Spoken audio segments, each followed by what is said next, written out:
ഏറെ നാളത്തെ കാത്തിരിപ്പിന് ശേഷം കൊച്ചി ധനുഷ്കോടി ദേശീയപാതയിൽ ദേവികുളത്തിന് സമീപം ഇടിഞ്ഞു വീണ മണ്ണ് നീക്കാൻ തുടങ്ങി. റോഡിലേക്ക് ഇടിഞ്ഞെത്തിയ മണ്ണ് നീക്കം ചെയ്യുന്നതിൽ കാലതാമസമുണ്ടായത് വലിയ പ്രതിസന്ധിക്കും പ്രതിഷേധത്തിനും ഇടവരുത്തിയിരുന്നു.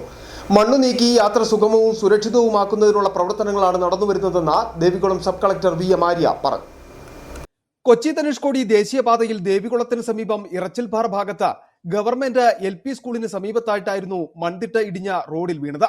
ദിവസവും റോഡിലേക്ക് ഇടിഞ്ഞെത്തുന്ന മണ്ണിന്റെ അളവ് വർദ്ധിച്ചതോടെ മണ്ണ് നീക്കണമെന്നും പ്രദേശത്ത് സുരക്ഷ ഒരുക്കണമെന്നും ആവശ്യമുയർന്നു. റോഡിന്റെ പകുതിയോളം ഭാഗത്ത് മണ്ണിടിഞ്ഞു വീണ നിലയിലായിരുന്നു. 100 മീറ്ററോളം ദൂരത്തിലാണ് റോഡിൽ മണ്ണ് വീണ് കിടക്കുന്നത്. റോഡിലേക്ക് ഇടിഞ്ഞെത്തിയ മണ്ണ് നീക്കം ചെയ്യുന്നതിൽ കാലതാമസമുണ്ടായത് വലിയ പ്രതിസന്ധിക്കും പ്രതിഷേധത്തിനും ഇടവരുത്തിയിരുന്നു. മണ്ണ് നീക്കി യാത്ര സുഗമവും സുരക്ഷിതവുമാക്കുവാനുള്ള പ്രവർത്തനങ്ങളാണ് ഇപ്പോൾ നടന്നുവരുന്നതെന്ന് Devikulam sub collector VM Arya പറഞ്ഞു.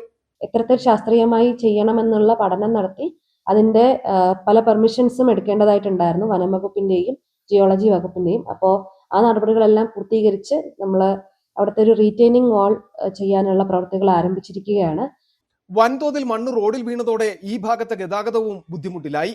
ഇതേ തുടർന്നാണ് ഇപ്പോൾ യന്ത്രസഹായത്തോടെ മണ്ണ് നീക്കാൻ തുടങ്ങിയത്. 1.5 മാസത്തിനുള്ളിൽ മണ്ണ് നീക്കി ഇവിടെ കോൺക്രീറ്റ് സംരക്ഷണ ഭിത്തി നിർമ്മിക്കുവാനാണ് ലക്ഷ്യമിടുന്നത്. City vision, Munnar.